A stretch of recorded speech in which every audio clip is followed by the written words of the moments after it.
नमस्कार दोस्तों, बहुत बहुत स्वागत है आप सभी का आज के सेशन में। यह किताब है महेश कुमार बर्णवाल की और हम पढ़ रहे हैं भारत के भू आकृतिक विभाग।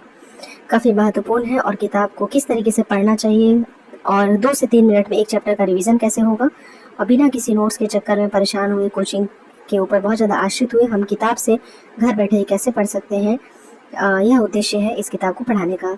तो आइए शुरू करते हैं। देखिए, भारत के भू आकृतिक विभाग।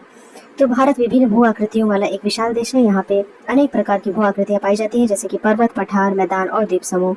सभी को पता है कि पर्वत, पठार, मैदान एवं द्वीप समूह। देश के लगभग 10.7% क्षेत्र पर पर्वत है, 18.6% पे पहाड़ियाँ हैं, 27.7% पे पठार है और 43% क्षेत्र पर मैदान है। तो मैदानी भागों का विस्तार हम देखते हैं कि देश में सबसे ज़्यादा है। यहाँ पे बगल में देखिए, मैंने शॉर्ट में लिख दिया है ताकि कभी भी रिवीजन हो तो ये वाला पोर्शन बस पढ़ लें और हमारी बात बन जाए और पूरा पैराग्राफ ना पढ़ना पड़े। तो 10.7 पर्वत, 18.6 पहाड़, 27.7 पठार और मैदान सबसे ज़्यादा। नहीं भी याद होता है तो ये याद रखना है कि लगभग 40% से ज़्यादा मैदान है, 30% के आसपास पठार है, 20% के आसपास पहाड़ है और 10% यानी कि सबसे कम क्या है, पर्वत है। तो 5 भू आकृतिक विभागों में बांटा जा सकता है। जब भू आकृतिक विभाग की बात आती है तो 5 भू आकृतिक विभागों में बांटा जा सकता है। यहाँ पे देखिए एक मैप दिया हुआ है और मैप के माध्यम से बताया हुआ है कि कौन कौन से भू आकृतिक उप इकाइयाँ यहाँ पे हैं और अच्छे से समझेंगे। पहला है उत्तर का पर्वतीय क्षेत्र। उत्तर का पर्वतीय क्षेत्र देखते हैं। भारत की उत्तरी सीमा पर पूर्व से पश्चिम दिशा में विस्तृत विश्व की सबसे ऊंची एवं सबसे विशाल पर्वत श्रेणी है हिमालय पर्वत श्रेणी। यह विश्व की नवीनतम मोड़दार वलित पर्वत श्रेणी हम जानते हैं। अभी हमने पिछले चैप्टर में पढ़ा कि सबसे नवीन है और सबसे विशाल पर्वत श्रेणी है। यह विश्व की नवीनतम मोड़दार पर्वत श्रेणी है। इस पर्वत श्रेणी के पश्चिमी भाग में नंगा पर्वत के निकट एक पूर्वी भाग है जिसमें कि मिश्मी पहाड़ी या नामचा पर्वत के निकट 2 तीव्र अक्ष संघीय मोड़ हेरिस्टन मतलब कि सिंटेक्सियल बैंड, इस नाम से बहुत बार क्वेश्चन आता है कि कहाँ पे है। तो मिश्मी पहाड़ी नामचा पर्वत के निकट 2 तीव्र अक्ष संघीय मोड़ हैं। ये एक हेयर पिन टर्न की भांति है और ये प्रायद्वीपीय पठारी भाग के उत्तर पूर्व दबाव के कारण निर्मित हुए हैं। यहाँ का एक एक लाइन महत्वपूर्ण है। जब आप घटना चक्र पढ़ेंगे या प्रीवियस क्वेश्चन आंसर एनालिसिस करेंगे तो आपको समझ में आएगा कि कितने बार ये प्रश्न पूछा जा चुका है। पहली चीज़ तो ये देखिए कि पूर्व से पश्चिम की सीमा में विस्तृत है, पहला पॉइंट। सबसे ऊंची सबसे विशाल पर्वत श्रेणी है, दूसरा पॉइंट। नवीनतम मोड़दार पर्वत श्रेणी है, तीसरा पॉइंट। नंगा पर्वत इसके पश्चिमी भाग में है, चौथा पॉइंट। मिश्मी पहाड़ी, नामचा बरवा और ये जो सिंटेक्सियल बैंड है ये सभी आ चुके हैं क्वेश्चन पेपर में। हेयर पिन टर्न कहाँ से लेता है ये भी इंपॉर्टेंट है। प्रायद्वीपीय पठारी भाग के उत्तर पूर्वी दबाव के कारण निर्मित हुआ है। उत्तर पूर्वी दबाव हमने देखा था, इधर से इंडियन प्लेट का दबाव बन रहा था, इधर यूरेशियन प्लेट थी, तो उत्तर पूर्वी दबाव के कारण निर्मित हुआ, ये भी इंपॉर्टेंट है। हिमालय की पर्वत श्रेणियां प्रायद्वीपीय पठार की ओर उत्तल एवं तिब्बत की पठार की ओर अवतल हो गई हैं, मतलब इधर से कॉन्वेक्स है और उधर से कॉनकेव है। ठीक है, कॉनकेव हो गई है तिब्बत की ओर से और इधर से कॉन्वेक्स है। पश्चिम से पूर्व की ओर पर्वतीय भाग की चौड़ाई 1000 बार ये प्रश्न आया होगा, इतना ज़्यादा इंपॉर्टेंट है। पश्चिम से पूर्व की ओर मतलब हम जब वेस्ट से ईस्ट की ओर जाते हैं, देखिए ये वाला पोर्शन वेस्ट है, ये वाला पोर्शन ईस्ट है, तो जब भी हम वेस्ट से ईस्ट की ओर जाते हैं तो क्या होता है, चौड़ाई घटती है और ऊंचाई बढ़ती है। मतलब ये चौड़ाई जो है ना ये कम होती जाएगी, चौड़ाई कम होती जाएगी, लेकिन ऊंचाई जो है ये इधर छोटा छोटा है तो इधर ऊंचा होता जाएगा। तो जब हम वेस्ट से ईस्ट की ओर बढ़ रहे हैं तो क्या हो रहा है, चौड़ाई कम हो रही है और ऊंचाई बढ़ रही है। ठीक, जिसके फलस्वरूप ढाल भी तीव्र होते जाते हैं और उत्तर के पर्वतीय क्षेत्र को 4 प्रमुख भागों में बांटा गया है। अब ये सिर्फ उत्तर का जो हमारा पर्वतीय क्षेत्र है सिर्फ यही नहीं है कि एक ही पर्वत पढ़ लिया, इसको भी कई बांटों में बांटा गया है। तो ट्रांस हिमालय देखते हैं। ट्रांस हिमालय क्या है, यह ग्रेट हिमालय का उत्तरी भाग है। जो ग्रेट हिमालय है, अभी हमने बृहद सिनोजॉय पढ़ा था ना, बृहद सीना, तो यह महान हिमालय का उत्तरी भाग है। इसके अंतर्गत काराकोरम, लद्दाख, जास्कर आदि पर्वत श्रेणियां आती हैं। हमेशा आता है, 1000 बार ये भी पूछा जा चुका है। तो इसे हम कैसे याद रखते हैं, काल जपी, काराकोरम, लद्दाख, जास्कर, ठीक है, और पीर पंजाल। तो इसका निर्माण हिमालय से भी पहले हो चुका था, किसका, ट्रांस हिमालय का। तो पुराना है, ये पुराना है दोस्तों।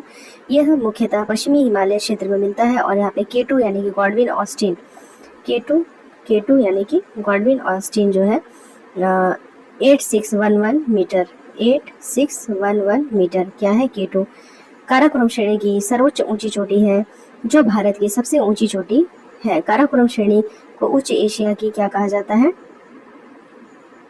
रीढ़ कहा जाता है। ठीक है, जब भी आप पढ़ें तो एटलस ले लीजिए, एटलस। ठीक है, एटलस ले लेंगे तो साथ में डायग्राम आप जब देखते रहेंगे कि कहाँ पे कौन सी श्रेणी के बारे में कहा जा रहा है, तो ये आसानी से फिर आपको उसमें समझ में आएगा, आसानी से पढ़ सकते हैं। तो K2 हो गया गॉडविन ऑस्ट्रिच, काराकोरम श्रेणी की सबसे ऊंची चोटी है और जो भारत की सबसे ऊंची चोटी है। उच्च एशिया की रीढ़ कहा जाता है, जो भारतीय भूभाग यानी कि पाक अधिकृत कश्मीर जो है में स्थित ट्रांस हिमालय और बृहद हिमालय से इंडो सांगपो शुचर जोन के द्वारा अलग होता है। यहाँ कई बड़े ग्लेशियर पाए जाते हैं जिनका क्रम बताया गया है। बातुरा, हेस्पर, बियाफो, बाल्तोरो और सियाचिन आ चुका है, ये भी प्रश्न में आ चुका है दोस्तों। ठीक, यहाँ पे क्या क्या इंपॉर्टेंट पॉइंट था?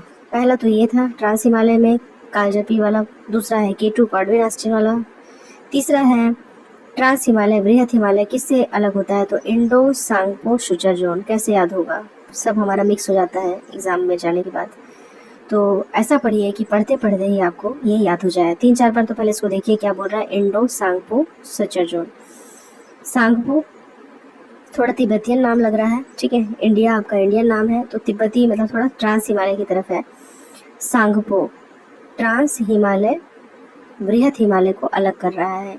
ऊपर का जो ट्रांस हिमालय है, ट्रांस हिमालय को सांगपो भी TSANG होता है इसका स्पेलिंग, सांगपो। तो पहले तो टी से याद कर लीजिए कि सांगपो होगा इंडो सांगपो शुचर जोन, और ट्रांस और बृहद हिमालय को अलग कर रहा है। ट्रांस और बृहद हिमालय को अलग कर रहा है इंडो सांगपो शुचर जोन।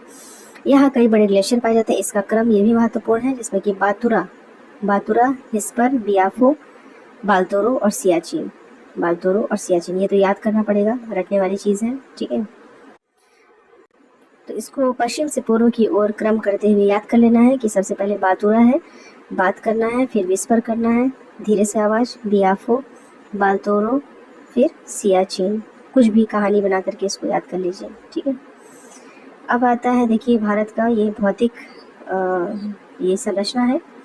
इसमें पूरी कहानी, मतलब अगर पूरा चैप्टर एक बार हम पढ़ेंगे, फिर जब आप रिवीजन की बारी आएगी ना, जब भी एग्जाम के लिए रिवीजन होता है 2 से 3 मिनट में आपको इस चैप्टर का रिवीजन करना है, तो सिर्फ और सिर्फ ये वाला आपको जो मैप दिया है ये पढ़ लेंगे, काम बन जाएगा। ठीक है, ये वाला मैप पढ़ लेंगे, काम बन जाएगा। तो हम आते हैं, एक बार जो पढ़ लिए हैं उसको देख लेते हैं। पहले जो पढ़ लिए हैं हमने पढ़ा था K2 गॉडविन ऑस्ट्रिच 8611 मीटर। ठीक, यहाँ पे है, ये यहाँ पे है, ये है पामीर की गांठ, ये है हिंदुकुश श्रेणी, मतलब ये पूरा ऐसा है, ये पूरा ऐसा है। वही पढ़े ना, उधर से क्या है कॉनकेव है, इधर से कॉन्वेक्स है। फिर काराकोरम लद्दाख, कालजपी पढ़े थे, काराकोरम लद्दाख, जास्कर है, और उसके बाद है पीर पंजाल। फिर ये सब नीचे है, धौलाधर, शिवालिक, ये सब नीचे है। फिर हमने पढ़ा कि बृहद हिमालय ट्रांस हिमालय से किससे अलग होता है? सांगपो शुचर जोन से। ठीक, सांगपो शुचर जोन से। इतना चीज़ पढ़ चुके हैं, आगे का पढ़ेंगे फिर मैप में देखेंगे। हिमाद्री अर्थात सर्वोच्च या बृहद हिमालय सीना वाला पढ़े थे हम लोग, सिनोजोइक। यह हिमालय की सबसे ऊंची श्रेणी है और इसकी औसत ऊंचाई 6000 मीटर है, जबकि चौड़ाई देखें तो 120 से 190 मीटर तक की है। तो सबसे ऊंची श्रेणी है, यह हिमालय की सबसे ऊंची श्रेणी है और इसकी औसत ऊंचाई कितनी है? 6000 मीटर है, 6000 मीटर है औसत ऊंचाई, मतलब एवरेज देखेंगे तो ये 6000 ऊंचाई का है। 120 से 190 क्या है इसकी चौड़ाई है। विश्व के प्राय सभी महत्वपूर्ण शिखर इसी श्रेणी में आते हैं, जैसे कि एवरेस्ट हो गया, कंचनजंगा, नंगा पर्वत, नंदा देवी, कामेत और नामचा बरवा। इसके कुछ प्रमुख महत्वपूर्ण शिखर हैं और विश्व की सबसे ऊंची चोटी माउंट एवरेस्ट इसी पर्वत श्रेणी में स्थित है। बृहद हिमालय लघु हिमालय से मेन सेंट्रल थ्रस्ट के द्वारा अलग होता है। अभी जो हम लोग इंडो सांगपो जोन देखे थे, इंडो सांगपो सूचर देखे थे, जो कि ट्रांस हिमालय को बृहद हिमालय से अलग कर रहा था। अब बृहद को लघु से कौन अलग करेगा? लघु को हम मायो देखे थे ना, मायोसिन में, लघु मायो में बना है। तो मेन सेंट्रल थ्रस्ट, वहाँ मायो था, यहाँ मेन सेंट्रल, एम से मेन है, मेन सेंट्रल थ्रस्ट के द्वारा कौन अलग हो रहा है? बृहद हिमालय से लघु हिमालय अलग हो रहा है। तो यह हिमालय की सबसे ऊंची श्रेणी है, ये पढ़ लिए। इसकी चौड़ाई पढ़ लिए, इसकी ऊंचाई देखिए, सभी महत्वपूर्ण शिखर यही हैं, जिसमें कि एवरेस्ट है, एवरेस्ट 8848 पे है, कंचनजंगा 8598 पे है, नंगा पर्वत, नंदा देवी, कामेत, नामचा बरवा। हमको पता है कि माउंट एवरेस्ट कहाँ है, नेपाल में है, हमारे देश में नहीं है। इसके अलावा कमेंट करके बताइएगा और कौन सा है जो नेपाल में है। इसी पर्वत श्रेणी में स्थित है वृहद हिमालय लघु हिमालय से मेन सेंट्रल थ्रस्ट के द्वारा अलग होता है। थोड़ा सा डायग्राम में देख लेते हैं, थोड़ा दिमाग में बैठ जाए ताकि कहाँ पे कौन सी चीज़ है। तो यहाँ देखिएगा, ये है नंदा देवी, नंदा देवी, ठीक है। अब ये वृहद हिमालय वाला जो हिस्सा है, यहाँ पे हमने पढ़ा कि सभी ऊंची श्रेणियाँ हैं। तो कौन कौन सी ऊंची श्रेणी है अगर हम क्रम से देखते हैं तो नंदा देवी तो इधर ही हो गई है, देखिए, ठीक है। यहाँ से है धौलागिरी, धौलागिरी मुझे लग रहा है ये नेपाल में है, कंफर्म कर लीजिएगा एक बार। अन्नपूर्णा, माउंट एवरेस्ट, मकालू, कंचनजंगा, इधर आगे हो जाता है नामचा बरवा। तो धौलागिरी, अन्नपूर्णा, माउंट एवरेस्ट, मकालू, कंचनजंगा ये आपको यहाँ पे मिल गए लाइन से। वृहद हिमालय है, वृहद हिमालय मैंने पढ़ा कि सबसे ऊंची श्रेणियाँ यहीं पे पाई जाती हैं। यहाँ पे थोड़ा सा मैंने कुछ शॉर्ट ट्रिक बनाया हुआ है, इसको देख लेते हैं कि ये इधर से इधर की ओर है, ईस्ट से वेस्ट की ओर जाएंगे तो कौन कौन मिलेगा, शायद ऐसा बनाया है। तो ये है नामचा बरवा, फिर है कंचनजंगा देखिए, फिर मकालू है, माउंट एवरेस्ट है, और अन्नपूर्णा है, धौलागिरी है, फिर नंदा देवी है, ठीक है, नंदा देवी है। ये हो गया बृहद के बारे में। अब आते हैं आगे, हम लोग पढ़ेंगे हिमालय श्रेणी अर्थात लघु या मध्य हिमालय। तो इसकी औसत चौड़ाई देखिए 80 से 100 किलोमीटर है। सामान्यतः ऊंचाई इसकी 3700 से 4500 मीटर है, 3700 से 4500 मीटर है। पीर पंजाल, धौलाधर, मसूरी, नागटिब्बा, महाभारत श्रेणियाँ इसी पर्वत श्रेणी का भाग है। तो थोड़ा सा हाइट कम है किसकी तुलना में, जो हमने इससे पहले पढ़ा, ठीक है, वृहद हिमालय की तुलना में इसका थोड़ा सा कम है। ये लघु हिमालय है, नाम से भी लग रहा है, वो वृहद था, ये लघु है। तो इसमें पीर पंजाल देखिए, पीर पंजाल को हमको कंफ्यूज नहीं होना है कि ट्रांस में झोंक दिए, ठीक है, तो ट्रांस में नहीं है ये है आपका लघु हिमालय में। तो पीर पंजाल नीचे की तरफ था, धौलाधर है, मसूरी है, नागटिब्बा है और महाभारत श्रेणियाँ हैं, ये इसी पर्वत श्रेणी का भाग है। वृहद और लघु हिमालय के मध्य में कौन आता है, कश्मीर घाटी, लाहौल स्पीति, कुल्लू, कांगड़ा घाटियाँ मिलती हैं। यहाँ अल्पाइन चारागाह भी पाए जाते हैं, जिन्हें कि कश्मीर घाटी में मर्ग, जैसे गुलमर्ग, सोनमर्ग, मर्ग के नाम से जो भी आता है ना, वो कश्मीर घाटी है। तथा उत्तराखंड के बुग्याल या प्यार कहा जाता है। घाटी को हर जगह देखिए अलग अलग नाम से जाना जाता है। घाटी जरूरी नहीं कि घाटी के ही नाम से जाना जाए, तो घाटी को कभी मर्ग कह रहे हैं, कभी प्यार कह रहे हैं, कभी बुग्याल कह रहे हैं। लघु हिमालय अपने स्वास्थ्य वर्धक पर्यटक स्थलों के लिए प्रसिद्ध है। उदाहरण के लिए शिमला, कुल्लू, मनाली, मसूरी, दार्जिलिंग इत्यादि को लिया जा सकता है। लघु हिमालय शिवालिक हिमालय से मेन बाउंड्री फॉल्ट के द्वारा अलग होता है। तो कभी भी कोई पर्यटक स्थल के बारे में नाम आता है दिमाग में, तो ये हमको ध्यान रखना है कि ये लघु या फिर मध्य हिमालय का हिस्सा हो सकता है। मध्य हिमालय को ही लघु कहा जा रहा है, ये भी ध्यान दीजिएगा। म से मध्य, म से मायोसिन और लघु सब एक ही है, मेन थ्रस्ट, ठीक है। ये सब एम वाली चीज़ें याद रखिएगा। लघु में एम मतलब मिडिल, मिडिल मतलब मायोसिन, मायोसिन काल में हुआ था ये, और मेन थ्रस्ट, एम से मेन थ्रस्ट, जहाँ एम से रिलेट करके अगर टिक मारना हो कहीं पे तो याद किया जा सकता है। तो शिमला, कुल्लू, मनाली देखिए एम वाले, मनाली, मसूरी है, इसमें है, दार्जिलिंग है। लघु हिमालय शिवालिक हिमालय से किससे अलग हो रहा है, मेन बाउंड्री फॉल्ट, बाउंड्री बन गई है ना। कहाँ कहाँ शिव जी के उसमें बाउंड्री है ना, जो हम लोग ये बनाते हैं शिवलिंग, इसे बाउंड्री बनाते हैं ना। तो शिवालिक श्रेणी जो है, और ये प्लायोसिन पढ़े थे याद है, प्लायोसिन, प्लाईवुड से निर्मित है शिवलिंग, ऐसा करके प्लायोसिन से उसको कोरिलेट कर सकते हैं। तो शिवालिक अर्थात निम्न या बाह्य हिमालय, यह हिमालय के सबसे बाहरी और दक्षिणी और सबसे नवीन भी है। देखिए तीनों चीज़ है, ये पढ़ते जाना है, दिमाग बैठाते जाना है, ताकि बार बार हमें रिवीजन करने की आवश्यकता ना पड़े। सबसे नवीन है, सबसे बाहरी है, दक्षिणी है, और यह 10 से 50 किलोमीटर चौड़ा है, 900 से 1200 मीटर तक ऊंचा है। अन्य दो श्रेणियों की विपरीत या खंडित रूप में मिलता है। शिवालिक और लघु हिमालय के मध्य कई घाटियां हैं, जैसे कि काठमांडू घाटी है, पश्चिम में है दून या द्वार कहा जाता है, देहरादून, हरिद्वार, द्वार भी और दून भी, ठीक है, घाटियों को दून द्वार कहा जाता है। दून और द्वार, हरिद्वार, देहरादून, है ना। तो इसकी जो ऊंचाई है वो 900 से 1200 मीटर ऊंचा है, सबसे नवीन है। शिवालिक और लघु हिमालय के मध्य में कई घाटियां हैं, और कृषि की संभावना यहाँ अच्छी होने के कारण इन घाटियों में लोगों का अच्छा बसाव है। शिवालिक के निचले भाग को हम तराई कहते हैं, और यह दलदली और वनाच्छादित प्रदेश है। तराई से सटे दक्षिणी भाग में वृहद सीमावर्ती भ्रंश मिलता है, जो कि कश्मीर से असम तक विस्तृत है। ग्रेट बाउंड्री फॉल्ट फॉल्ट कहाँ, बाउंड्री में हो गया। बाउंड्री किसकी है, शिवलिंग की है। तो हिमालय प्रायः धनुष की आकृति में है। तिब्बत के पठार की ओर इसका ढाल मंद है और यहाँ हिमालय और उत्तर में हिम नदों का जमाव यहाँ अधिक मिलता है।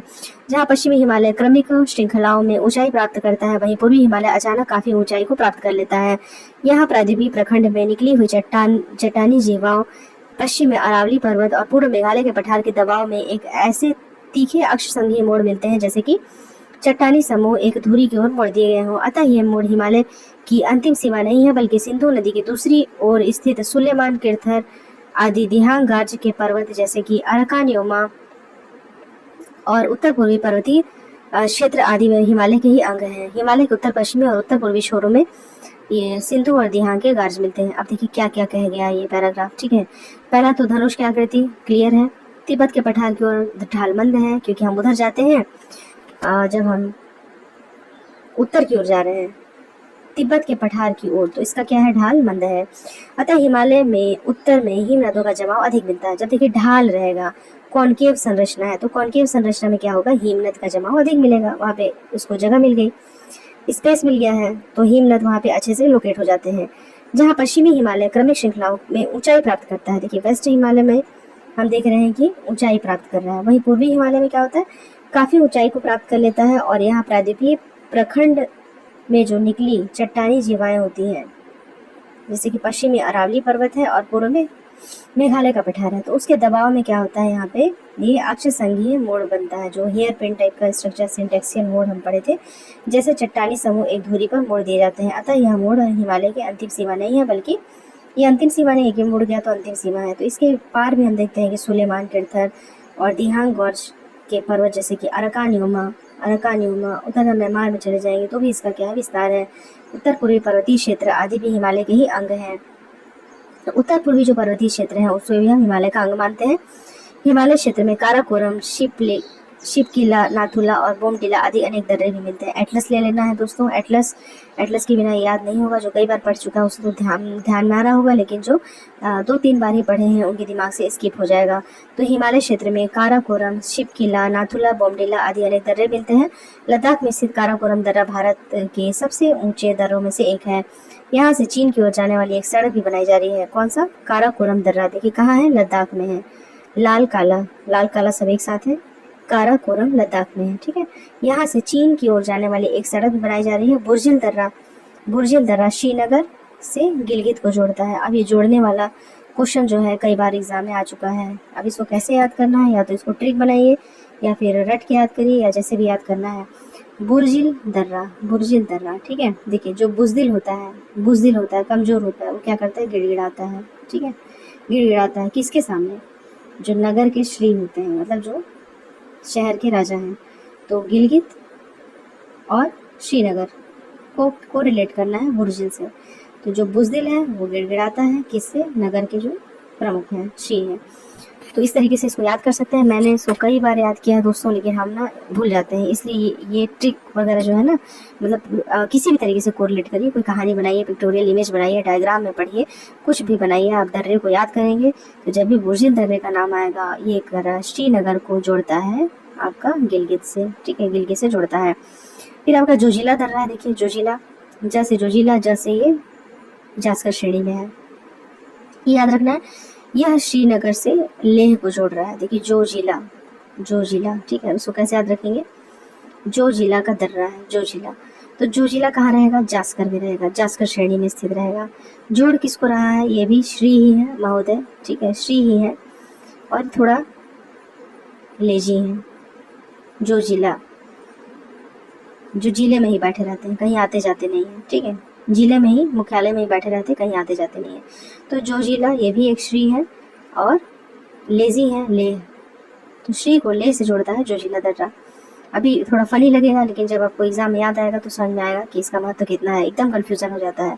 पीर पंजाल दर्रा, पीर पंजाल, देखिए पीर पंजाल, जब भी किसी के जी का जंजाल होता है, पीर पंजाल है ना, पीर पंजाल जंजाल होता है, पीर होती है, पीड़ा होती है, तो वो अपने कुल गांव को याद करता है, अपने कुल गांव के भगवान को याद करता है। हे ईश्वर, किस जंजाल में फंस गए, ठीक है, पीर पंजाल किस जंजाल में फंस गए हैं, तो अपने कुल गांव को याद करता है और बोलता है कि अब इस गांव में कोठी तो जरूर बनवा देंगे, ठीक है, कोठी जरूर बना देंगे। तो कुलगांव से कोठी पीर पंजाल दर्रा है। बनिहाल दर्रा जम्मू से श्रीनगर, जम्मू से श्रीनगर। तो सबसे ज़्यादा आपने कहानी पढ़ी है बनिहाल, जिसका बदहाल हो गया, मान लीजिए बहुत बुरी स्थिति थी, अभी तो हाल बहुत सुधर गया है।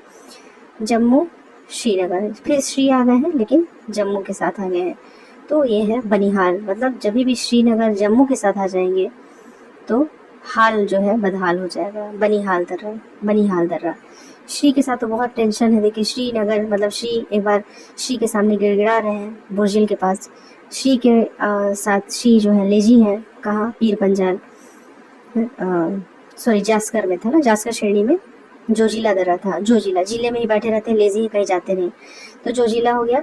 फिर आपको जी का जंजाल जब भी होता है तो आप कुलगांव से कोठी, कुलगांव में कोठी बनाने की बात करते हैं। और जब बनिहाल मतलब हाल अस्त व्यस्त है तो जम्मू से श्रीनगर जाने की बात कर रहे हैं। जवाहर सुरंग भी इसी भाग में स्थित है, जवाहर सुरंग को याद रखना है। हम जम्मू से श्रीनगर जाने की बात कर रहे हैं, क्यों? क्योंकि आपको अपना हाल संवारना है। बनिहाल हाल बेहाल था तो उसको सुधारना है, जवाहर सुरंग से होकर के जाएंगे। यहाँ का सबसे ऊंचा दर्रा है यांगजी दीवान। ये यांगजी दीवान यहाँ का सबसे ऊंचा दर्रा है। शिव किला दर्रा जो है शिमला से तिब्बत को जोड़ता है। शिव किला, तो शिव किला श से आप कोरिलेट कर सकते हैं शिमला, शिमला से जोड़ रहा है तिब्बत को, तिब्बत शिमला।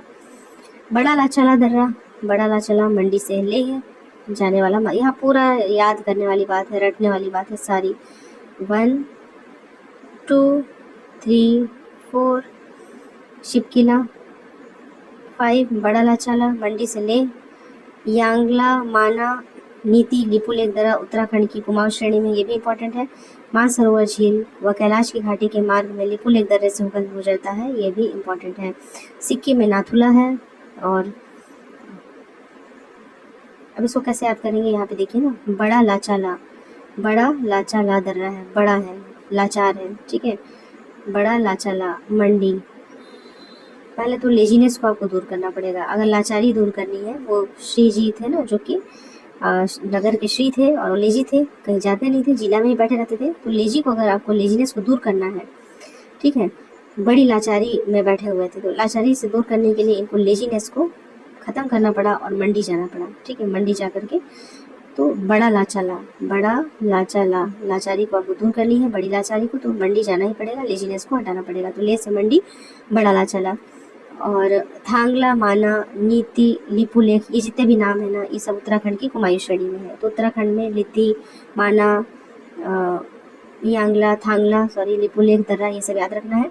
मानसरोवर झील और कैलाश की घाटी का निर्माण लिपुलेख दर्रे से होकर गुजरता है। लिपुलेख, लिपुलेख लेख है ना, एक लेख है कि मानसरोवर झील जो है वह कैलाश की घाटी का मार्ग होता है, वो लिपुलेख दर्रे से होकर गुजरता है। अपने जीवन के लेख को मिटाना है तो मानसरोवर यात्रा करनी पड़ती है, इससे कोरिलेट कर लीजिए। सिक्किम में स्थित नाथुला है जो जिला है, जेलेपला है, सॉरी, नाथुला है, जेलेपला है, सिक्किम में है। यहाँ से दार्जिलिंग और चंबी घाटी से होकर के तिब्बत जाने का मार्ग है। बोमडिला और यांगपा दर्रा अरुणाचल प्रदेश में है। बोमडिला दर्रा तवांग घाटी से होते हुए तिब्बत जाने का मार्ग है। तो कोई ना कोई चीन जाने का मार्ग है, कोई तिब्बत जाने का मार्ग है, देख रहे हैं। यांग्याप दर्रे के पास ब्रह्मपुत्र नदी भारत में प्रवेश करती है, यह एक महत्वपूर्ण फैक्ट है जो कि कई बार एग्जाम में आ चुका है। यांग्याप दर्रे के पास ब्रह्मपुत्र नदी भारत में प्रवेश करती है। यहाँ से चीन के लिए मार्ग भी है। दीफू और पांगसार दर्रा अरुणाचल प्रदेश में भारत म्यांमार सीमा पर स्थित है। मणिपुर में स्थित तुजू दर्रा इम्फाल से तामू और म्यांमार जाने का मार्ग गुजरता है। सिंधु, सतलुज, ब्रह्मपुत्र, सांगपो आदि पूर्ववर्ती नदियां हिमालय क्षेत्र के में गहरी घाटियों, गॉर्ज व कैनियनों का निर्माण करती है। हिमालय के उत्थान के दौरान इन नदियों के द्वारा निरंतर कटाव से निर्मित हुई है। विभिन्न नदियों ने हिमालय क्षेत्र को 4 प्रमुख प्राकृतिक भागों में विभाजित कर दिया है, ठीक है। हिमालय का क्षेत्रीय विस्तार देखिए यहाँ पे है, यहाँ पे सिंधु है, सतलज है। हिमालय का देखिए ना, कई बार आता है कि पंजाब हिमालय किसको कहते हैं, कुमायूं हिमालय किसे कहते हैं, नेपाल हिमालय किसे कहते हैं, और असम हिमालय क्या है। तो नदियों के आधार पर देखिए, सिंधु से सतलुज के बीच में रहेगा तो ये पंजाब हिमालय है, सिंधु से सतलुज के बीच में पंजाब हिमालय है। काली नदी तक कुमायूं है। तीस्ता की बात आती है तो नेपाल है, और ब्रह्मपुत्र की बात आती है तो असम हिमालय है। आगे पढ़ेंगे, ये पूरा डिटेल में है, ठीक है। प्रमुख दर्रे देख लीजिए, अभी हम लोगों ने एक बार रिवाइज कर लेंगे फटाक से। तो बुर्जिल, हमने बुर्जिल पढ़ा था, बुर्जिल बुज़दिल है तो गिड़गिड़ाएगा, श्रीनगर गिलगित। फिर हमने जोजिला देखा था, जोजिला, ठीक है, जोजिला जो जिले में बैठे रहता है, श्री और लेह, लेजी है, श्री और लेह पढ़ा था। बनिहाल अस्त व्यस्त है हाल, जम्मू से श्रीनगर जाना पड़ेगा। बड़ा लाचाला, लेह वाला पढ़ा था हमने कि मंडी से लेह, बड़ा लाचाला। शिपकीला तिब्बत और शिमला। थांगला देखा था, थांगला, माना, नीति, लिपुलेख सब कुमायूं में पढ़ा था। और नाथुला और जेलेपला यहाँ सिक्किम में देखा है। बॉमडिला अरुणाचल प्रदेश, यांग्याप यहीं से ब्रह्मपुत्र नदी प्रवेश करती है। पांगसाड़ का दर्रा देखा था, दीफू दर्रा म्यांमार को यहाँ जोड़ रहा है, इधर असम से हम लोग जा रहे हैं। और तेजू दर्रा मणिपुर। डायग्राम जब भी रिवीजन करेंगे तो बिल्कुल पूरा पढ़ने की ज़रूरत नहीं है, सिर्फ यही देख लेंगे एक बार तो पूरा याद हो जाएगा। बाकी देखिए यहाँ पे प्रायद्वीपीय पठार में भी थालघाट, घोरघाट, पालघाट कम है लेकिन दर्रे यहाँ भी हैं। मुंबई नासिक को जोड़ रहा है, कोच्चि कोयम्बटूर को जोड़ रहा है। कश्मीर और पंजाब हिमालय हम देख रहे थे, तो ये सिंधु और सतलज के मध्य 560 किलोमीटर की लंबाई में जम्मू कश्मीर और हिमाचल में फैला हुआ है। यहाँ हिमालय क्रमिक रूप से ऊंचाई प्राप्त करता है। जास्कर, लद्दाख, काराकोरम, पीर पंजाल, धौलाधर श्रेणियाँ इसी के भाग हैं। हिमालय की चौड़ाई यहाँ सर्वाधिक है और यह 250 से 400 किलोमीटर चौड़े क्षेत्र तक विस्तृत है। तो कश्मीर और पंजाब हिमालय हो गया। फिर कुमायूं देखिए, यह सतलज और काली नदियों के मध्य हिमाचल हिमालय का भाग है, जो कि 320 किलोमीटर की लंबाई में उत्तराखंड राज्य में विस्तृत है। नंदा देवी, कामेत, बद्रीनाथ, केदारनाथ, त्रिशूल आदि इसके प्रमुख शिखर है। नंदा देवी इसकी क्या है, सबसे ऊंची चोटी है। भारत की तीसरी सर्वोच्च ऊंची चोटी कौन है? नंदा देवी है। तो हमने देखा था कश्मीर हिमालय या पंजाब हिमालय, फिर हम कुमायूं हिमालय देख रहे हैं जिसमें कि नंदा देवी, कामेत, बद्रीनाथ, केदारनाथ, त्रिशूल। नंदा देवी क्या है? यहाँ की सबसे ऊंची चोटी है। तो तीसरी मतलब केटू, गॉर्डन आस्टीन, कंचनजंगा, फिर नंदा देवी थर्ड भी ये है, याद रखना है। सभी कई बार आ चुके हैं एग्जाम में। नेपाल हिमालय काली तीस्ता नदी के मध्य 800 किलोमीटर की लंबाई में फैला हुआ है। हिमालय की चौड़ाई अत्यधिक कम है, परंतु हिमालय के सर्वोच्च शिखर यहीं पे मिलते हैं, नेपाल हिमालय में। तो सबसे ज़्यादा ऊंचे वाले कौन से हैं? नेपाल हिमालय में, जैसे कि एवरेस्ट है, कंचनजंगा है, मकालू है। असम हिमालय देखिए, तीस्ता और दिहांग यानी सांगपो और ब्रह्मपुत्र नदियों के बीच में 720 किलोमीटर की लंबाई में है। सिक्किम, असम, अरुणाचल प्रदेश राज्यों एवं भूटान देश यहाँ पे विस्तृत है। यहाँ हिमालय की ऊंचाई पुनः कम होने लगती है। तो हमने क्या पढ़ा था कि जब हम वेस्ट से ईस्ट की तरफ आते हैं तो चौड़ाई क्या होगी? कम होगी, और ऊंचाई क्या होगी? ऊंचाई बढ़ती है। इस चीज़ को ध्यान रखना है। तो उसी तरीके से पंजाब हिमालय हो गया, कुमायूं हिमालय हो गया, नेपाल हिमालय हो गया और असम हिमालय हो गया। तो यहाँ पे कौन कौन सी पर्वत श्रेणियाँ हैं, कौन कौन सी नदियाँ हैं, ये एक बार इस डायग्राम को देख लेंगे तो आपको याद हो जाएगा। दर्रे भी हमने कर लिए, कवर कर लिए हैं, दर्रे विस्तार भी पढ़ लिया है और इसका पार्टीशन भी कर लिया है। अब आते हैं अगले पॉइंट पे, प्रायद्वीपीय पठार। ठीक है, उत्तर का विशाल पर्वतमाला हमने पढ़ लिया। प्रायद्वीपीय पठार देखिए, यह प्राचीन गोंडवाना भूमि का भाग है एवं त्रिभुजाकार आकृति में है। इसकी औसत ऊंचाई 600 से 900 मीटर के मध्य है। अरावली, राजमहल, शिलोंग की पहाड़ियाँ, मतलब मेघालय वाली जो पहाड़ी है ना, उसको आप हिमालय मत सोच लीजिएगा। जो हमारा इधर इंडिया वाले पोर्शन में मेघालय वाला रीजन पढ़ते हैं, है ना, मेघालय वाला रीजन, ये क्या है? ये जो है प्रायद्वीपीय पठार का ही हिस्सा है। कई बार एग्जाम में आ चुका है, इसको कोरिलेट कर लेना है। तो प्राचीन गोंडवाना भूमि में हम प्रायद्वीपीय पठार देखते हैं, त्रिभुजाकार आकृति में है। इसकी औसत ऊंचाई 600 से 900 मीटर के मध्य में है। अरावली सबसे पुराना रेंज कहा जाता है। अरावली रेंज अभी काफी चर्चा में भी था, बताइएगा क्यों? पर्यावरणीय असंतुलन के कारण। तो अरावली हो गया, राजमहल हो गया, शिलोंग की पहाड़ियाँ, मेघालय की जो पहाड़ियाँ हैं इस पठार की उत्तरी सीमा में फैली हैं। राजमहल व मेघालय की पहाड़ियों के मध्य में क्या है? राजमहल गारो गैप है, जो जलोढ़ निक्षेपों के द्वारा ढक जाने के कारण ये क्या हुआ है? निर्मित हुआ है। प्रायद्वीपीय पठार का ढाल कैसा है? देखिए, उत्तर और पूर्व की ओर है। तभी देखिए नदियाँ सारी किधर जाती हैं, जो भी आप नदियाँ देखेंगे, महानदी है, गोदावरी है ना, कावेरी है, ये सब इधर जाके गिर रही हैं। तो जो इसका ढाल है ना, ये उत्तर पूर्व है, ऐसा है। ठीक है, उत्तर पूर्व की ओर इसका ढाल है। तो प्रायद्वीपीय पठार की ढाल उत्तर और पूर्व की ओर है। सोन, चंबल, दामोदर नदियाँ की दिशा से स्पष्ट होता है। दक्षिणी भाग में इसकी ढाल जो है वो पश्चिम से पूर्व की ओर है। दक्षिणी में पश्चिमी से पूर्व की ओर है। ओके, इसको दो भाग में बांटा है। एक्चुअली प्रायद्वीपीय पठार को दो भागों में बांटा है। ऊपर में उत्तर से पूर्व की ओर कह रहा है, ठीक है, उत्तर और पूर्व की ओर है। और दक्षिण में हम आते हैं तो पश्चिम से पूर्व की ओर है। देखें, ये नदियां जो है इधर आकर के गिरती हैं। भारत के दक्षिण का प्रायद्वीपीय पठार अनेक भागों में विभक्त है। इसके अंतर्गत मालवा, बैतूल व बघेलखंड का पठार जैसे कि मध्य प्रदेश में है, बुंदेलखंड का पठार मध्य प्रदेश और उत्तर प्रदेश में है। बहुत सारे पठार हैं देखिए, अब उसको बघेलखंड कह लीजिए, बुंदेलखंड कह लीजिए, दंडकारण्य कह लीजिए, रायलसीमा का पठार जो कर्नाटक और आंध्र प्रदेश वाला है, तेलंगाना का पठार, शिलोंग का पठार, हजारीबाग और छोटा नागपुर का पठार शामिल किया जा सकता है। तो ढेर सारे पठार हैं, इसका अलग अलग नाम है लोकेलिटी के हिसाब से। एक बार फिर से देख लेते हैं, बुंदेलखंड, बघेलखंड, दंडकारण्य, रायलसीमा का पठार, तेलंगाना का पठार, शिलोंग का पठार, हजारीबाग और नागपुर का पठार। प्रायद्वीपीय पठार अत्यधिक घर्षित प्राचीन पठारी भाग है। यहाँ प्राचीन पर्वतमालाओं के अवशेष पाए जाते हैं एवं हिमाच्छादन के प्रमाण भी मिले हैं। यहाँ हिमालय में क्षैतिज संचलनों का उदाहरण है, वहीं प्रायद्वीपीय पठारी भाग में लंबवत संचलन। अभी हमने देखा था ना हिमालय वाले क्षेत्र में जो मॉर्गन और आइजैक वाला, याद होगा, ठीक है, इस तरीके का यहाँ पे मोशन मिलता है, ठीक है। तो यहाँ क्षैतिज संचलन हमको मिल रहा है, क्षैतिज संचलन, जबकि यहाँ पे प्रायद्वीपीय जो रेंज है, प्रायद्वीपीय पठार है, वहाँ हमें क्या मिल रहा है, लंबवत मिल रहा है। इसीलिए हम यहाँ पे बहुत ज़्यादा वाटरफॉल्स जो है वो यहाँ पे हम देखते हैं और यहाँ पे विद्युत उत्पादन की काफ़ी संभावना है। तो प्रायद्वीपीय पठार में लंबवत संचलन के अधिक उदाहरण हमको देखने को मिलते हैं। अरावली श्रेणी प्री कैम्बियन काल की चट्टानों से निर्मित अत्यधिक प्राचीन और अवशिष्ट पर्वतमाला है। सबसे पुराना है देखिए अरावली, प्री कैम्बियन काल का है। यह विच्छिन्न पहाड़ियों की श्रृंखला के रूप में गुजरात से दिल्ली तक विस्तृत है और इसकी चौड़ाई दक्षिण पश्चिम से उत्तर पूर्व की ओर क्रमशः घटती जाती है। एटलस निकाल लेंगे, मैप खोल लेंगे तो ये बहुत ज़्यादा अच्छे से क्लियर हो जाएगा। अरावली की अधिकतम जो ऊंचाई है माउंट आबू, अभी बताइएगा माउंट आबू का नाम बदल के राजस्थान ने क्या रख दिया है, ठीक है। तो माउंट आबू की गुरु शिखर 1722 मीटर की में मिलती है। विंध्याचल अत्यधिक पुरानी और घर्षित मोड़दार पर्वत श्रेणी है। यह मालवा पठार के दक्षिण में स्थित है एवं उत्तरी भारत के दक्षिण भारत से अलग करती है, उत्तर भारत और दक्षिण भारत को अलग करती है विंध्याचल, ठीक है।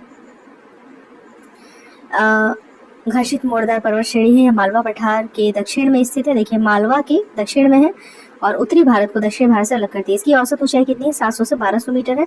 यह पश्चिम से पूर्व की ओर भानेर, कैमूर और पारसनाथ पहाड़ियों के रूप में झारखंड तक 1050 किलोमीटर की लंबाई तक विस्तृत है। सतपुड़ा ब्लॉक पर्वत का उदाहरण है जिसके दोनों ओर नर्मदा और ताप्ती जो है, सतपुड़ा क्या है, ब्लॉक पर्वत का उदाहरण है जिसके दोनों ओर नर्मदा और ताप्ती की प्रसिद्ध भूभ्रंश घाटियां स्थित है। सतपुड़ा पर्वत श्रेणी विंध्याचल के दक्षिण में समानांतर फैली हुई है जो कि पश्चिम में राजपीपला पहाड़ियों से प्रारंभ होकर के महादेव और मैकाल रेंज के रूप में छोटा नागपुर पठार की पश्चिमी सीमा तक विस्तृत है। तो हम यहाँ पे क्या देख रहे हैं, प्रायद्वीपीय पठार देखें हम लोग। पहले देखिए इसके ढाल के बारे में कि कैसे नदियाँ जो है हमारे पूर्व की ओर जा करके वहाँ पे मिलती हैं, कहाँ, बंगाल की खाड़ी में या फिर नीचे। तो महानदी हो गया या कृष्णा, कावेरी, तो हमने देखा था कि पश्चिम से पूर्व की ओर इनका ढाल है, उसके बाद हमने बघेलखंड, बुंदेलखंड, ये सब पठार के बहुत सारे पठार के बारे में देख लिया। फिर क्षैतिज संचलन की जगह पे यहाँ लंबवत संचलन मिलता है। अरावली रेंज सबसे पुरानी है, प्री कैम्बियन टाइम की है। फिर हमने माउंट आबू के बारे में देखा, घर्षित मोड़दार पर्वत है। मालवा पठार के दक्षिण में स्थित है विंध्याचल और ये बहुत ज़्यादा घर्षित है, मतलब ये पुराना है देखिए, और इसकी औसत ऊंचाई 700 से 1200 मीटर है। ये देखा पारसनाथ की पहाड़ियाँ जो कि झारखंड में है। सतपुड़ा ब्लॉक जहाँ पे नर्मदा ताप्ती के बारे में देखा। राजपीपला पहाड़ी से प्रारंभ होकर के महादेव मैकाल रेंज तक फैला हुआ है सतपुड़ा रेंज। महादेव की पहाड़ी के पंचमढ़ी धूपगढ़ की चोटी के बारे में देखा। मैकाल पहाड़ी का सर्वोच्च शिखर अमरकंटक है। सोन, नर्मदा और दामोदर नदियों का उद्गम होता है। मैकाल श्रेणी से पूर्व की ओर जाने पर छोटा नागपुर व राजमहल की पहाड़ियां भी मिलती है। मेघालय में गारो खासी जयंतियां, ये भी हमको प्रायद्वीपीय का हिस्सा मिलती है, प्रायद्वीपीय पठार का। रांची का जो पठार है वो संप्राय मैदान का उदाहरण है। छोटा नागपुर को भारत का रूढ़ प्रदेश, पहले भी हमने देखा कि रूढ़ प्रदेश है। खनिज भंडार की दृष्टि से ये बहुत ज्यादा संपन्न है। शिलोंग का पठार यानी कि मेघालय का पठार छोटा नागपुर पठार का ही अग्रभाग है। पश्चिमी घाट ताप्ती के मुहाने से लेकर के कन्याकुमारी तक 1600 किलोमीटर की लंबाई में फैला हुआ है। इसकी औसत ऊंचाई 1200 मीटर है। यह वास्तविक पर्वत श्रेणी नहीं है बल्कि प्रायद्वीपीय पठार का ही एक फॉल्ट स्क्रैप है पश्चिमी घाट, मतलब समझ रहे हैं, ताप्ती का मुहाना जहाँ पे ताप्ती नदी जाकर के गिरती है। तो ये वास्तविक पर्वत श्रेणी नहीं है, जबकि प्रायद्वीपीय पठार का ही एक भ्रंश कगार है। तो भ्रंश घाटी में बहने वाली नदी जब भी आता है तो ये नर्मदा, ताप्ती, चंबल, ये सबका नाम आता है। पश्चिमी घाट इनके उत्तर में देखें तो गुजरात का सौराष्ट्र प्रदेश है, जहाँ पे गिर की पहाड़ियां हैं। एशियाई सिंह के लिए बहुत ज्यादा विख्यात है। बताइएगा कितने सिंह हैं अभी, और अब जो प्रोजेक्ट टाइगर चलाया जा रहा है उसके तहत किस राज्य को प्रोजेक्ट टाइगर का दर्जा दिया गया है।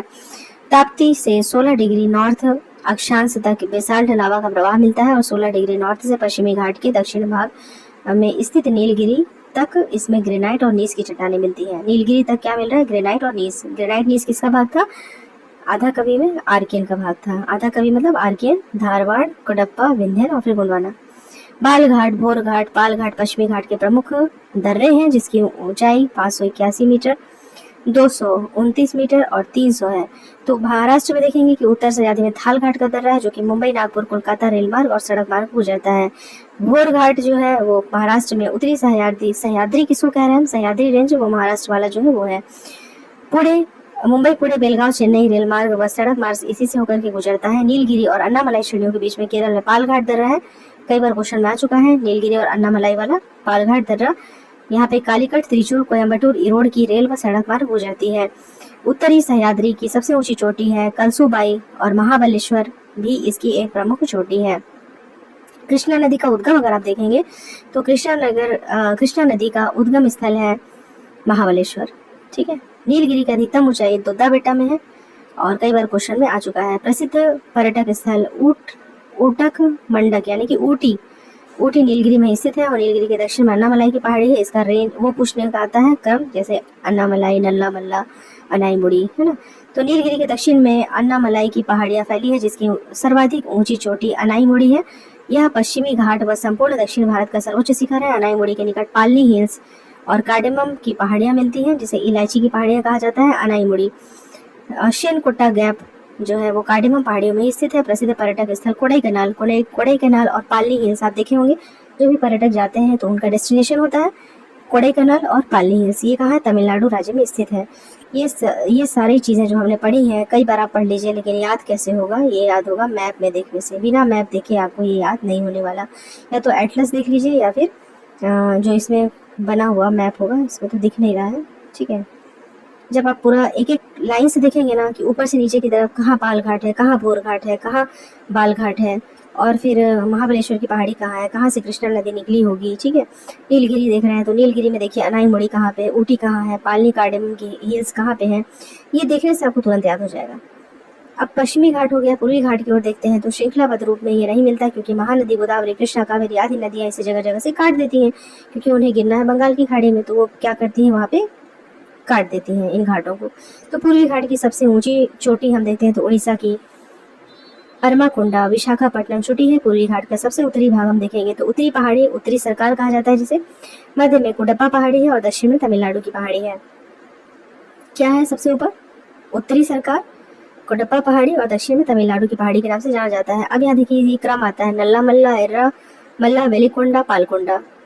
नल्ला मल्ला, एर्रा मल्ला, वेलिकोंडा, पालकोंडा, कोडप्पा पहाड़ी, शिवराय, अब जवादी तमिलनाडु, जवादी शिवराय आप देखेंगे मैप में, जब देखेंगे तो याद हो जाएगा। तो नल्ला मल्ला, एर्रा मल्ला, वेलिकोंडा, पालकोंडा, जवादी, शिवराय, ये सबका क्रम आता है कि ऊपर से नीचे की तरफ बताइए क्रम। नीलगिरी श्रेणी के निकट देखें ये सर्वाधिक ऊंचाई प्राप्त करती है। उत्तर भारत का विशाल मैदान देखेंगे। भारत की मुख्य भूमि के उत्तर में हिमाच्छादित हिमालय जो है शिखर है, गहरे खड्डों और विस्तृत घाटियों से लेकर के मध्य में सिंधु, गंगा, ब्रह्मपुत्र के विशाल मैदान है, जिसे उत्तर भारत का विशाल मैदान के नाम से जाना जाता है। इसका विस्तार कितना है? 3200 किलोमीटर एवं चौड़ाई है 150 से 300 किलोमीटर। यह मैदान जलोढ़ अवसादों से निर्मित है, नवीन है, हमने देखा था नवीन है ये। इसमें जलोढ़ों का निक्षेप 200 मीटर की गहराई तक मिलता है। ऐसा माना जाता है कि टेथिस भूसन्नति के निरंतर सक्रिय होने एवं अवसादों में उसमें निरंतर जमाव की प्रक्रिया के दौरान इस मैदानी भाग का निर्माण हुआ है। इन मैदानों में उच्चावच अत्यंत समान है, और कहीं भी इसकी ऊंचाई 204 मीटर से अधिक नहीं है।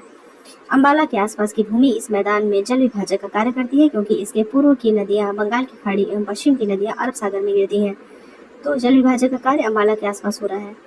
अब इसको दो प्रदेशों में बांटा गया, देखिए भाभर प्रदेश और तराई प्रदेश। तो यह शिवालिक की तलहटी में अगर हम देखते हैं तो सिंधु से लेकर के तीस्ता तक अविच्छिन्न रूप में मिलता है। इसकी चौड़ाई 8 से 16 किलोमीटर है। भाबर मतलब ओल्ड, ओल्ड को भाबर कहा गया है, शिवालिक की तलहटी में है। और जो हम लोग बागर और खादर पढ़ा था हम लोगों ने, भाबर में कंकड़ पत्थर और बजरी की मात्रा होती है। तो कई बार तो नदियाँ जो होती हैं वो गायब हो जाती हैं, जैसे खूब सारे ऐसे संरंध्रित बजरी पत्थरी ये सब रहेंगे, इसके अंदर नदियाँ क्या होती है, लुप्त हो जाती है, फिर कहीं अचानक से निकल जाएंगी। तो ये शिवालिक की तलहटी में मिलता है। कंकड़ पत्थर बजरी की अधिकता होने के कारण इसमें पारगम्यता या सरंध्रता होती है। नदियाँ यहाँ विलीन हो जाती हैं। यह क्षेत्र कृषि के लिए बिल्कुल उपयुक्त नहीं है। तराई प्रदेश देखिए, भाबर प्रदेशों के दक्षिण भागों में 15 से 30 किलोमीटर की चौड़ी दलदली पट्टी होती है। ये पेटी है, यहाँ पे अत्यधिक आर्द्रता और वर्षा के कारण यह दलदली क्षेत्र बन जाता है। तो भाबर प्रदेश की लुप्त नदियाँ देखें तो यहाँ पुनः सतह पर आ जाती हैं, परंतु उनकी गति धीमी होती है। तराई प्रदेश घने वनों का क्षेत्र होता है, यहाँ जैव विविधता का विशाल भंडार है। दलदली क्षेत्र होने के कारण मच्छरों का प्रकोप होता है, इसलिए मलेरिया ग्रस्त क्षेत्र भी कहते हैं तराई प्रदेश को। अब देखिए बांगर, बांगर वह मैदान का वह उच्च भाग है जहाँ सामान्यतः बाढ़ का पानी नहीं पहुँच पाता। तो पुराने जलोढ़ से निर्मित बांगर प्रदेश में कंकड़ व रेत अधिक मात्रा में पाए जाते हैं। यहाँ इस प्रदेश में कंकड़ पत्थर के कारण असमतल व उच्च भूमि बन गई, जिसे स्थानीय नाम भूड़ दिया गया है, भूड़ निक्षेप। उदाहरण के लिए गंगा यमुना दोआब के ऊपरी भाग में यह भूड़ निक्षेप के रूप में मिलता है। तो बांगर, बांगर मतलब ओल्ड बताया है, ओल्ड में कभी कभी भूड़ प्रदेश कहा जाता है। कंकड़ और रेत की मात्रा अधिक पाई जाती है। नया जलोढ़ वहाँ नहीं जा रहा तो कम उपजाऊ रहेगा। खादर प्रदेश देखिए, नवीन जलोढ़ों से निर्मित मृदा होती है। यहाँ बाढ़ जो होता है प्रायः प्रत्येक वर्ष नई उर्वर मिट्टी को लाता है, और यह प्रदेश की को कछारी या बाढ़ का मैदान भी कहते हैं। तो कछारी प्रदेश भी कहते हैं और बाढ़ का मैदान भी कहते हैं। खादर प्रदेश का ही यह विस्तार डेल्टा प्रदेश के रूप में हुआ है। उदाहरण के लिए गंगा ब्रह्मपुत्र का डेल्टा, जो कि पश्चिम बंगाल और बांग्लादेश में फैला हुआ है। तो हमने देख लिया, क्या क्या देखा, कहाँ पे कंकड़ बजरी है, किस तरह से मैदान में भी डाइवर्सिटी है, भाबर प्रदेश क्या है, तराई प्रदेश क्या है, बांगर प्रदेश क्या है और खादर प्रदेश क्या है। ठीक है, पंजाब से असम तक विस्तृत इस मैदानी भाग की संरचना में स्थानीय विभिन्नताओं का पाया जाना तो स्वाभाविक है।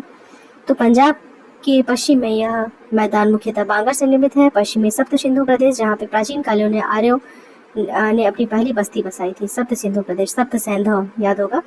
वहाँ पश्चिम से पूर्व की ओर दोआबों का क्रम कैसा है, तो सिंधु झेलम का सिंधु सागर दोआब, फिर झेलम चिनाब का छाछ। नाम देखिए इसी पे बना है ना, इसको थोड़ा सा डिटेल से अगर देखेंगे ना तो सिंधु झेलम का है आपका सिंधु सागर, ये तो याद हो गया, सिंधु सागर है। छाछ, छाछ मतलब छाछ, झेलम और चिनाब, चिनाब रेचना, रेचना दोआब है, मतलब ये रावी और चिनाब, रेचना रचना रचना, रावी चिनाब। बारी दोआब, तो बारी है तो मतलब व्यास और रावी होगा, व्यास सतलज है तो विस्त दोआब, सतलज सरस्वती का दोआब, मतलब नाम पे ही है, नाम पे ही है, तो उसको देख सकते हैं। सरस्वती के लुप्त होने से अब सतलज सरस्वती दोआब का अस्तित्व नहीं मिलता। सतलज की पुरानी धारा को ही राजस्थान में घग्गर के नाम से जाना जाता है। पंजाब से पूर्व की ओर बढ़ने पर गंगा यमुना का दोआब मिलता है, जो कि पुराने बांगर जलोढ़ से निर्मित है। नए जलोढ़ से बनी हुई खादर भूमि से ये भिन्न होता है और 15 से 30 मीटर की ऊंचाई मिलती है। इन दोनों के कारण बनी ढाल का स्थानीय नाम खोल है। और गंगा मैदान के मध्यवर्ती क्षेत्र में विभिन्न नदियों की जलोढ़ शंकु, जलोढ़ पंख मिलते हैं। बंगाल का डेल्टाई मैदान अत्यधिक आर्द्रता युक्त प्राय दलदली क्षेत्र है। प्रायद्वीपीय पठार और हुगली के बीच के क्षेत्र को गिरिपादीय मैदान भी कहा जाता है। लेटेराइट संरचना जैसे कि बारेंद्र क्षेत्र भी काफी दूर तक फैली है। असम की ओर गंगा, ब्रह्मपुत्र और उसकी सहायक नदियों के द्वारा बहा कर लाई गई जलोढ़ वेदिकाएं मिलती हैं। उत्तर भारत का जो मैदान है वो आर्थिक दृष्टि से अत्यधिक महत्वपूर्ण होता है, क्योंकि यह अत्यंत उर्वर भूमि है। यहाँ पे वर्षा और सिंचाई होती है, अतः यहाँ कृषि कार्य सहजता से संभव है। सड़क रेल मार्ग के कारण यहाँ वाणिज्य व्यवसाय का समुचित विकास हुआ है। इन्हीं कारण से इन मैदानी क्षेत्रों में घनी जनसंख्या का बसाव है। फिर देखते हैं तटवर्ती मैदान। प्रायद्वीपीय पठार, जो पठारी भाग से पूर्व और पश्चिम में 2 सक्रिय मैदान मिलते हैं, जो कि पूर्वी तटीय और पश्चिमी तटीय मैदान कहलाते हैं। इनका निर्माण सागरीय तरंगों के द्वारा अपर्दन और निक्षेपण एवं पठारी नदियों के द्वारा लाए गए अवसाद के जमाव से होता है। पश्चिम तटीय मैदान गुजरात से कन्याकुमारी के तटीय क्षेत्रों में विस्तृत है। यह सक्रिय जलोढ़ पट्टी है। जब भी आप मैप में देखेंगे जो ये वाला हिस्सा है तो उसमें ये किनारे किनारे का जो भाग है, ठीक है, इसको तटीय मैदान कह रहा है। तो पश्चिमी तटीय मैदान है पश्चिम में, पूर्वी तटीय मैदान है पूर्वी में। तो ये सक्रिय जलोढ़ पट्टी है जिसमें के बीच बीच में पहाड़ी भूभाग है बीच बीच में। और गुजरात के क्षेत्र में नर्मदा ताप्ती के मुहाने पर इसकी चौड़ाई सर्वाधिक है। काठियावाड़ क्षेत्र में समुद्री निक्षेपों की प्रधानता मिलती है। काठियावाड़ में जो मैदानी भाग है इसमें रेगुर मिट्टी बेसाल्ट लावा के अपक्षय के कारण इसको रेगुर मिट्टी देखिए वहाँ कहा जा रहा है, काली मिट्टी है, काली मिट्टी को ही रेगुर कहते हैं। गुजरात से गोवा तक ये कोंकण तट कहलाता है। गुजरात से गोवा तक क्या कहलाता है? कोंकण तट। गोवा में कर्नाटक के मैंगलुरु तक का क्षेत्र कन्नड़ तट कहलाता है और यह अत्यधिक सकरा मैदानी भाग है। मंगलौर से कन्याकुमारी तक मालाबार तट, केरल वाला जो हिस्सा है मालाबार तट कहते हैं, मालाबार तट। यद्यपि कन्नड़ तट को भी कभी कभी इसके अंतर्गत शामिल कर दिया जाता है। मालाबार तट में बैक वाटर या लेगून की प्रधानता होती है जिसके कि कयाल कहा जाता है। इंपॉर्टेंट है, जलीय भाग है जो स्थल के द्वारा चारों ओर से घेरे हुए होते हैं। पूर्वी तटीय मैदान देखिए, पूर्वी तटीय यानी कि पश्चिमी तटीय मैदान की तुलना में अधिक चौड़ा है। महानदी गोदावरी देखेंगे आप यहाँ पे, सी बीच जो है काफी फेमस है। महानदी गोदावरी, कृष्णा, कावेरी आदि नदियों के डेल्टाई भागों में इसकी चौड़ाई और भी ज्यादा बढ़ जाती है। उत्कल तट कहें, कलिंग तट या उत्तरी सरकार तट कहा जाता है, जबकि कृष्णा गोदावरी डेल्टा से कन्याकुमारी तक विस्तृत आंध्र प्रदेश तमिलनाडु के मैदानी भागों को कोरोमंडल तट। तो उत्तरी सरकार हम देख लिए हैं, कलिंग तट जिसे कहा जा रहा है। कोरोमंडल तट नीचे वाला पोर्शन हो गया, यहाँ पे कटा छटा ज्यादा होता है जिसके कारण प्राकृतिक पोताश्रयों और बंदरगाहों की कमी होती है। यहाँ कहीं कहीं लेगून का निर्माण, जैसे कि चिल्का लेक सुने होंगे, पुलिकट जो आंध्र प्रदेश में है, चिल्का उड़ीसा में है, कोलेरू। पूर्वी तटीय मैदान अपने अधिक विस्तार के कारण कृषि की दृष्टि से अत्यधिक महत्वपूर्ण और सघन जनसंख्या का क्षेत्र होते हैं। ऐतिहासिक काल में भू संचलन के कारण दोनों ही तटीय भागों में इमर्शन और इमर्जन के प्रमाण, मतलब कि निमज्जन एवं उत्थापन का प्रमाण मिलता है। उदाहरण के लिए जैसे मुंबई के निकट निमज्जन एवं कच्छ के निकट उत्थापन के प्रमाण मिलते हैं, इसी प्रकार पूर्वी तट एवं उत्तरी भागों में उत्थापन के एवं दक्षिणी भाग में तिरुनेलवेली एवं पुदुचेरी के निकट निमज्जन के प्रमाण मिलते हैं। मतलब कहीं भूमि उड़ जा रही है, कहीं भूमि धंस जा रही है, तो इसको बोल रहा है। द्वीपीय भाग देखिए, अब ये लास्ट है द्वीपीय भाग। द्वीप स्थल खंड कैसे भाग होते हैं? जिनके चारों ओर सागरी जल का प्रसार होता है। हमेशा एक क्वेश्चन इससे आता ही है, खासकर ना वो डिग्री चैनल किसके द्वारा पृथक है। 10 डिग्री से अंडमान निकोबार है, ये वाला आता है। तो अंडमान निकोबार द्वीप समूह देखिए, भारत के द्वीपीय भागों में अंडमान निकोबार व लक्षद्वीप प्रमुख है। बंगाल की खाड़ी में स्थित है अंडमान निकोबार द्वीप समूह, और म्यांमार स्थित अराकान-योमा पर्वत श्रेणी का ही दक्षिणी विस्तार है। इस चीज को ध्यान देंगे। अराकान-योमा किसका हिस्सा था? हिमालय की श्रेणी थी, और उसी अराकान-योमा जब पानी में से निमज्ज हो गया, पानी में चला गया, तो जो निमज्जित उच्च भूमि के अवशेष हैं वही क्या है? अंडमान निकोबार द्वीप समूह है। लैंडफॉल द्वीप अंडमान निकोबार द्वीप समूह का सबसे उत्तरी द्वीप है। कोको जलमार्ग इसे म्यांमार के कोको द्वीप को अलग करता है, जहां चीन ने इलेक्ट्रॉनिक निगरानी तंत्र लगाया है। नारकोंडम द्वीप, अब ये सब महत्वपूर्ण है, अभी जो चर्चा चल रही है उससे भी द्वीपों के बारे में काफी प्रश्न आते हैं। तो म्यांमार स्थित अराकान-योमा पर्वत श्रेणी देख लीजिए, निमज्जित उच्च भूमि वाला पोर्शन लैंडफॉल द्वीप। कोको जलमार्ग म्यांमार के कोको द्वीप से अलग होता है। इलेक्ट्रॉनिक निगरानी तंत्र यहाँ लगाया है। नारकोंडम द्वीप महत्वपूर्ण है, क्यों आ चुका है प्रश्न में कई बार। यहाँ पे 2 सुषुप्त ज्वालामुखी एवं बैरन द्वीप में सक्रिय ज्वालामुखी है। सक्रिय कहाँ है? सक्रिय बैरन में है, नारकोंडम में सुषुप्त है, याद रखिएगा। ये सब प्रश्न है, ये पैराग्राफ ऐसे ही नहीं पढ़ा जा रहा है, एक एक प्रश्न है यहाँ। तो उत्तरी अंडमान एक पर्वतीय क्षेत्र है जिसकी सबसे ऊंची चोटी कौन है? सैडल पीक, महत्वपूर्ण।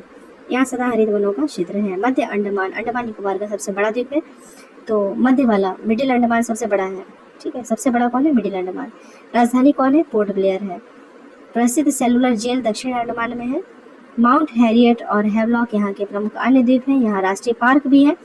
लघु अंडमान मध्य जो सबसे दक्षिणी भाग है लघु अंडमान का, वो 10 डिग्री चैनल से ग्रेट निकोबार से अलग होता है, कार निकोबार से अलग होता है। ये इंपॉर्टेंट है, 10 डिग्री चैनल, 10 डिग्री चैनल।